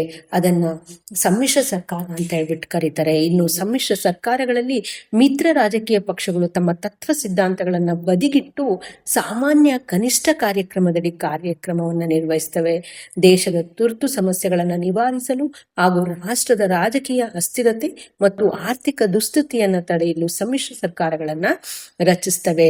ಸಮ್ಮಿಶ್ರ ವ್ಯವಸ್ಥೆ ಎಂಬುದು ಆಧುನಿಕ ರಾಜಕೀಯ ವ್ಯವಸ್ಥೆಯ ಅನಿವಾರ್ಯತೆಯಾಗಿದ್ದು, ಸಮ್ಮಿಶ್ರ ಸರ್ಕಾರದ ಯುಗವು ಫ್ರಾನ್ಸ್, ಇಟಲಿ, ಜರ್ಮನಿ ಮತ್ತು ಭಾರತ ದೇಶಗಳಲ್ಲಿ ಪ್ರಾರಂಭವಾಯಿತು. ಭಾರತದಲ್ಲಿ ಪ್ರಾದೇಶಿಕತೆ ಮತ್ತು ಭಾಷೆಯ ವಿಷಯದಲ್ಲಿ ತಿಳುವಳಿಕೆ ಮೂಡುತ್ತಿದ್ದಂತೆ ತಮ್ಮ ಮೂಲಭೂತ ಸಮಸ್ಯೆಗಳನ್ನು ಪರಿಹರಿಸಿಕೊಳ್ಳುವ ಉದ್ದೇಶದಿಂದ ಹಲವಾರು ರಾಜಕೀಯ ಪಕ್ಷಗಳು ಜನ್ಮ ತಳೆದವು. ಇದರೊಂದಿಗೆ ರಾಷ್ಟ್ರೀಯ ರಾಜಕೀಯ ಪಕ್ಷಗಳು ಜನಸಮೂಹದ ಮೇಲೆ ತಮ್ಮ ಹಿಡಿತ ಮತ್ತು ಏಕಸ್ವಾಮ್ಯವನ್ನು ಕಳೆದುಕೊಂಡವು. ವಿವಿಧ ರಾಜಕೀಯ ಪಕ್ಷಗಳ ನಡುವೆ ಸ್ಥಾನಗಳ ಹಂಚಿಕೆಗೆ ಕಾರಣವಾಯಿತು. ಅಂತಿಮವಾಗಿ ಯಾವುದೇ ರಾಜಕೀಯ ಪಕ್ಷ ಶಾಸಕಾಂಗದಲ್ಲಿ ಸ್ಪಷ್ಟ ಬಹುಮತ ಗಳಿಸದಂತಾಯಿತು. ಸಾಮೂಹಿಕ ನಾಯಕತ್ವಕ್ಕೆ ನಾಂದಿಯಾಯಿತು. ಇನ್ನು ಭಾರತವು 1937ರಿಂದ ವಿವಿಧ ಹಂತಗಳಲ್ಲಿ ಸಮ್ಮಿಶ್ರ ವ್ಯವಸ್ಥೆಯ ಹಿನ್ನೆಲೆಯನ್ನ ಹೊಂದಿದೆ. ಮೊದಲ ಸಾರ್ವತ್ರಿಕ ಚುನಾವಣೆಯಲ್ಲಿ INC ಬಹುಮತವನ್ನ ಗಳಿಸಿತು. ಆದರೆ INCಯು ಏಕಸ್ವಾಮ್ಯ ಮತ್ತು ಹಿಡಿತದಿಂದ ನಿರಸನಗೊಂಡು ವಿರೋಧ ಪಕ್ಷಗಳು ಒಟ್ಟುಗೂಡಿದವು. ಇದರಿಂದಾಗಿ INCಯ ಪ್ರಾಬಲ್ಯ ಕಡಿಮೆಯಾಯಿತು. ಇನ್ನು 1975ರ ಆಂತರಿಕ ತುರ್ತು ಪರಿಸ್ಥಿತಿಯ ಸಂದರ್ಭದಲ್ಲಿ ಜನತಾ ಪರಿವಾರದ ನಾಯಕರು ತಮ್ಮ ಅಸ್ಮಿತೆಯನ್ನ ಬದಿಗೊತ್ತಿ INCಯ ಪ್ರಾಬಲ್ಯದ ವಿರುದ್ಧ ಹೋರಾಟವನ್ನು ನಡೆಸಿದರು. 1977ರ ಸಾರ್ವತ್ರಿಕ ಚುನಾವಣೆಯಲ್ಲಿ ಜನತಾ ಪಕ್ಷ ಗೆಲುವು ಸಾಧಿಸುವ ಮೂಲಕ ಮೊರಾರ್ಜಿ ದೇಸಾಯಿ ನೇತೃತ್ವದಲ್ಲಿ ಪ್ರಥಮ ಸಮ್ಮಿಶ್ರ ಸರ್ಕಾರ ರಚನೆಯಾಯಿತು. ಇನ್ನು 1989ರಲ್ಲಿ VP ಸಿಂಗ್ ರವರ ನೇತೃತ್ವದಲ್ಲಿ ಸಮ್ಮಿಶ್ರ ಸರ್ಕಾರ ರಚನೆಯಾಯಿತು. 1996ರಲ್ಲಿ ದೇವೇಗೌಡರ ನೇತೃತ್ವದಲ್ಲಿ ಸಂಯುಕ್ತ ರಂಗ, 1998ರಲ್ಲಿ ವಾಜಪೇಯಿ ನೇತೃತ್ವದಲ್ಲಿ NDA ಹಾಗೂ 2004ರಲ್ಲಿ ಮನಮೋಹನ್ ಸಿಂಗ್ ನೇತೃತ್ವದಲ್ಲಿ ಸಂಯುಕ್ತ ಪ್ರಗತಿಪರ ಒಕ್ಕೂಟ UPA ಸರ್ಕಾರಗಳು ರಚನೆಯಾದವು. ಹೀಗೆ ಭಾರತದಲ್ಲಿ ಸಮ್ಮಿಶ್ರ ಸರ್ಕಾರಗಳ ಬೆಳವಣಿಗೆ ಆಗುತ್ತೆ. ಇನ್ನು ಸಮ್ಮಿಶ್ರ ವ್ಯವಸ್ಥೆಯ ಲಕ್ಷಣಗಳನ್ನು ವಿವರಿಸಿ ಅಂತ ಕೇಳಿದರೆ, ಸಾರ್ವತ್ರಿಕ ಚುನಾವಣೆಯಲ್ಲಿ ಯಾವುದೇ ಒಂದು ಪಕ್ಷ ಸರ್ಕಾರ ರಚಿಸಲು ಬೇಕಾಗುವಷ್ಟು ಬಹುಮತ ಗಳಿಸದಿದ್ದಾಗ 2 ಅಥವಾ ಅದಕ್ಕಿಂತ ಹೆಚ್ಚು ಪಕ್ಷಗಳು ಸೇರಿ ಸರ್ಕಾರವನ್ನ ರಚಿಸ್ತವೆ. ಅದನ್ನ ಸಮ್ಮಿಶ್ರ ಸರ್ಕಾರ ಅಂತ ಹೇಳ್ಬಿಟ್ಟು ಕರೀತಾರೆ. ಸಮ್ಮಿಶ್ರ ವ್ಯವಸ್ಥೆಯ ಲಕ್ಷಣಗಳು ಅಂತ ಇದೆ. ಸಮ್ಮಿಶ್ರ ಸರ್ಕಾರಗಳು ಬಹುಪಕ್ಷ ಪದ್ಧತಿಯಲ್ಲಿ ಮಾತ್ರ ಸಾಧ್ಯ. ಇದೊಂದು ಪ್ರಜಾಸತ್ತಾತ್ಮಕ ವ್ಯವಸ್ಥೆಯಾಗಿದೆ. ಇದು ಏಕಪಕ್ಷ ಪದ್ಧತಿಯ ಪ್ರಾಬಲ್ಯಕ್ಕೆ ಸವಾಲಾಗಿದೆ. ಚಿಕ್ಕ ಪುಟ್ಟ ರಾಜಕೀಯ ಪಕ್ಷಗಳು ಅಧಿಕಾರವನ್ನ ಪಡೆಯುತ್ತವೆ. ಸಮ್ಮಿಶ್ರ ಸರ್ಕಾರ ಚುನಾವಣಾ ಪೂರ್ವ ಅಥವಾ ಚುನಾವಣೇತರ ಮೈತ್ರಿಯಾಗಿದೆ. ತುರ್ತು ಸಂದರ್ಭದಲ್ಲಿ ಸರ್ಕಾರವನ್ನ ಸಮ್ಮಿಶ್ರ ವ್ಯವಸ್ಥೆಯ ಮೂಲಕ ರಚಿಸಲಾಗುತ್ತೆ. ಮಿತ್ರ ಪಕ್ಷಗಳು ಕನಿಷ್ಠ ಸಾಮಾನ್ಯ ಕಾರ್ಯಕ್ರಮಗಳನ್ನ ರಾಜ್ಯಾಡಳಿತದಲ್ಲಿ ವಹಿಸ್ತವೆ. ಈ ಪದ್ಧತಿಯಲ್ಲಿ ಪ್ರಧಾನಮಂತ್ರಿಗಳ ಸ್ವಾತಂತ್ರ್ಯ ನಿರ್ಧಾರಗಳು ಸಾಧ್ಯವಾಗುವುದಿಲ್ಲ. ಇಲ್ಲಿ ಮಿತ್ರ ಪಕ್ಷಗಳು ಯಾವುದೇ ಸಂದರ್ಭದಲ್ಲಿ ಮೈತ್ರಿಯಿಂದ ಹೊರಬರಲು ಸಾಧ್ಯವಿದೆ. ಸಮ್ಮಿಶ್ರ ಸರ್ಕಾರಗಳು ಸಾಮಾನ್ಯವಾಗಿ ಅಸ್ಥಿರವಾಗಿರುವುಗಳಾಗಿರುತ್ತವೆ. ಭಾರತದಲ್ಲಿ ಕೇಂದ್ರ ಮತ್ತು ರಾಜ್ಯಗಳ ಸಂಬಂಧವನ್ನು ವಿವರಿಸಿ ಅಂತ ಕೇಳಿದ್ದಾರೆ. ಭಾರತ ಸಂವಿಧಾನದಲ್ಲಿ ಭಾರತವು ರಾಜ್ಯಗಳ ಒಕ್ಕೂಟವೆಂದು ತಿಳಿಸಲಾಗಿದೆ. ಕೇಂದ್ರ ಮತ್ತು ರಾಜ್ಯಗಳೆರಡು ಸಂವಿಧಾನಬದ್ಧವಾಗಿ ಸಮಾನ ಸ್ಥಾನಮಾನವನ್ನು ಹೊಂದಿವೆ. ಕೇಂದ್ರ ಮತ್ತು ರಾಜ್ಯ ಸಂಬಂಧಗಳಲ್ಲಿನ ಹೊಸ ಆಯಾಮಗಳನ್ನು ಈ ಕೆಳಕಂಡಂತೆ ವಿಂಗಡಿಸಲಾಗಿದೆ. ಶಾಸನೀಯ ಅಧಿಕಾರಿಗಳು, ತುರ್ತು ಪರಿಸ್ಥಿತಿಯ ಅಧಿಕಾರಿಗಳು, ಸಾಮಾನ್ಯ ಸ್ಥಿತಿಯಲ್ಲಿ ಕೇಂದ್ರ ಮತ್ತು ರಾಜ್ಯ ಸಂಬಂಧಗಳು, ಆಡಳಿತಾತ್ಮಕ ಸಂಬಂಧಗಳು, ಆರ್ಥಿಕ ಸಂಬಂಧಗಳು, ಅಂತಾರಾಜ್ಯ ಸಂಬಂಧಗಳು. ವಿವರಣೆಯನ್ನ ನೋಡೋದಾದ್ರೆ, ಶಾಸನೀಯ ಅಧಿಕಾರಿಗಳು. ಭಾರತ ಸಂವಿಧಾನ ಶಾಸನೀಯ ಅಧಿಕಾರಿಗಳನ್ನ ಕೇಂದ್ರ ಪಟ್ಟಿ, ರಾಜ್ಯ ಪಟ್ಟಿ ಮತ್ತು ಸಮವರ್ತಿ ಪಟ್ಟಿ ಎಂಬ 3 ಪಟ್ಟಿಗಳಲ್ಲಿ ವಿಂಗಡಿಸಿ ಅಧಿಕಾರ ವಿಕೇಂದ್ರೀಕರಣ ಮಾಡಿದೆ. ತುರ್ತು ಪರಿಸ್ಥಿತಿಯ ಅಧಿಕಾರಿಗಳು. ಭಾರತ ಸಂವಿಧಾನದಲ್ಲಿ ರಾಷ್ಟ್ರೀಯ ತುರ್ತು ಪರಿಸ್ಥಿತಿ, ರಾಜ್ಯಗಳಲ್ಲಿ ರಾಷ್ಟ್ರಪತಿ ಆಡಳಿತ ಮತ್ತು ಹಣಕಾಸಿನ ತುರ್ತು ಪರಿಸ್ಥಿತಿ ಎಂಬ 3 ರೀತಿಯ ತುರ್ತು ಪರಿಸ್ಥಿತಿಗಳಿಗೆ ಅವಕಾಶವನ್ನ ಕಲ್ಪಿಸಿದೆ. ಸಾಮಾನ್ಯ ಸ್ಥಿತಿಯಲ್ಲಿ ಅಂತಾರಾಜ್ಯ ಸಂಬಂಧಗಳು. ಅಂತಾರಾಷ್ಟ್ರೀಯ ಒಪ್ಪಂದಗಳನ್ನು ಜಾರಿಗೊಳಿಸುವಾಗ ರಾಜ್ಯಗಳಿಗೆ ನಿರ್ದೇಶನ, ಕಾರ್ಯಾಂಗದ ಅಧಿಕಾರ, ರೈಲ್ವೆ ಆಸ್ತಿ, ಸಂಪರ್ಕ ಮತ್ತು ಸಾರಿಗೆ ವ್ಯವಸ್ಥೆಯಲ್ಲಿ ರಾಜ್ಯಗಳು ಕೇಂದ್ರ ಸರ್ಕಾರದ ಜೊತೆ ಸಹಕರಿಸಬೇಕು. ಪರಿಶಿಷ್ಟ ಜಾತಿ ಮತ್ತು ವರ್ಗಗಳ ಕಲ್ಯಾಣಕ್ಕೆ ರಾಜ್ಯಗಳು ಬದ್ಧವಾಗಿರಬೇಕು. ಹಿಂದಿ ಭಾಷೆಯ ಅಭಿವೃದ್ಧಿಗೆ ರಾಜ್ಯಗಳು ಬದ್ಧವಾಗಿರಬೇಕು. ಇನ್ನು ಆಡಳಿತಾತ್ಮಕ ಸಂಬಂಧಗಳು. ರಾಷ್ಟ್ರಪತಿಯವರು ಎಲ್ಲಾ ರಾಜ್ಯಗಳಿಗೆ ರಾಜ್ಯಪಾಲರು ಮತ್ತು ಆಡಳಿತಾಧಿಕಾರಿಗಳನ್ನು ನೇಮಿಸುವ ಅಧಿಕಾರವನ್ನು ಹೊಂದಿದ್ದಾರೆ. ಭಾರತದ ಸರ್ವೋಚ್ಚ ನ್ಯಾಯಾಲಯ ಮತ್ತು ಉಚ್ಚ ನ್ಯಾಯಾಲಯಗಳಿಗೆ ನ್ಯಾಯಾಧೀಶರುಗಳನ್ನು ನೇಮಕ ಮಾಡಿಕೊಳ್ಳುವಂತಹ ಅಧಿಕಾರ ರಾಷ್ಟ್ರಪತಿಯವರಿಗಿದೆ. ರಾಷ್ಟ್ರಪತಿಯ ಆಡಳಿತದ ಅವಧಿಯಲ್ಲಿ ರಾಜ್ಯ ಸರ್ಕಾರಗಳಲ್ಲಿ ಅಂಗೀಕಾರಗೊಂಡ ಮಸೂದೆಗಳಿಗೆ ರಾಷ್ಟ್ರಪತಿಯವರ ಒಪ್ಪಿಗೆ ಕಡ್ಡಾಯವಾಗಿದೆ. ಭಾರತ ಸಂವಿಧಾನ ಅಂತಾರಾಜ್ಯ ವಾಣಿಜ್ಯ ಆಯೋಗವನ್ನು ನೇಮಿಸುವ ಅಧಿಕಾರ ಕೇಂದ್ರ ಸಂಸತ್ತಿಗಿದೆ. ಇನ್ನು ಆರ್ಥಿಕ ಸಂಬಂಧಗಳು. ಹಣಕಾಸು ಆಯೋಗವನ್ನು ರಚಿಸುವುದು ಭಾರತ ಮತ್ತು ರಾಜ್ಯಗಳ ಸಂಚಿತ ನಿಧಿಗಳು ಮತ್ತು ಸಾರ್ವಜನಿಕ ಲೆಕ್ಕಪತ್ರಗಳನ್ನು ನಿರ್ವಹಿಸುವುದು, ಆವರ್ತ ನಿಧಿಯನ್ನು ಸ್ಥಾಪಿಸುವುದು, ಕೆಲವು ತೆರಿಗೆಗಳನ್ನು ಕೇಂದ್ರ ಸರ್ಕಾರವೇ ವಿಧಿಸಿ ಸಂಗ್ರಹಿಸಿ ಕೆಲವು ನಿರ್ದಿಷ್ಟ ರಾಜ್ಯಗಳಿಗೆ ಹಂಚಿಕೆಯನ್ನ ಮಾಡುತ್ತದೆ. ರಾಜ್ಯದಲ್ಲಿ ರಾಷ್ಟ್ರಪತಿ ಆಡಳಿತವಿದ್ದಾಗ ರಾಜ್ಯದ ಹಣಕಾಸಿನ ವ್ಯವಸ್ಥೆ ಕೇಂದ್ರದಿಂದ ನಿರ್ವಹಿಸಲ್ಪಡುತ್ತೆ. ಇನ್ನು ಅಂತಾರಾಜ್ಯ ಸಂಬಂಧಗಳು. ಅಂತಾರಾಜ್ಯ ನದಿ ನೀರಿನ ಹಂಚಿಕೆ ಸಮಸ್ಯೆಗಳ ನಿವಾರಣೆಗಳಿಗೆ ಸಂಬಂಧಿಸಿದಂತೆ ಸಂಸತ್ತು ಕಾನೂನಿನ ರಚಿಸಿ ಅಂತಾರಾಜ್ಯ ಜಲ ಸಮಸ್ಯೆಗಳ ಪ್ರಾಧಿಕಾರವನ್ನು ರಚಿಸಿದೆ. ರಾಜ್ಯಗಳ ನಡುವಿನ ಸಮಸ್ಯೆಗಳ ಪರಿಹಾರಕ್ಕೆ ರಾಜ್ಯ ಮಂಡಳಿಗಳನ್ನು ರಚಿಸುವ ಅಧಿಕಾರ ರಾಷ್ಟ್ರಪತಿಗಿದೆ. ಇಷ್ಟು ನಿಮ್ಮ ಒಂದು 6ನೇ ಅಧ್ಯಾಯಕ್ಕೆ ಸಂಬಂಧಿಸಿದಂತಹ ಸಂಪೂರ್ಣವಾದಂತಹ ಪ್ರಶ್ನೋತ್ತರಗಳು. ಜೊತೆಗೆ ಇದು ಒಂದು ರೀತಿಯ ಪಾಸಿಂಗ್ ಪ್ಯಾಕೇಜು ಕೂಡ ಉಂಟು. ಇದನ್ನು ನೀವು ಸರಿಯಾಗಿ ಅಭ್ಯಾಸ ಮಾಡಿದರೆ ಸುಲಭವಾಗಿ ನೀವು ಆನ್ಯುವಲ್ ಎಕ್ಸಾಮ್ ಅನ್ನ ಫೇಸ್ ಮಾಡಬಹುದು. ಧನ್ಯವಾದಗಳು.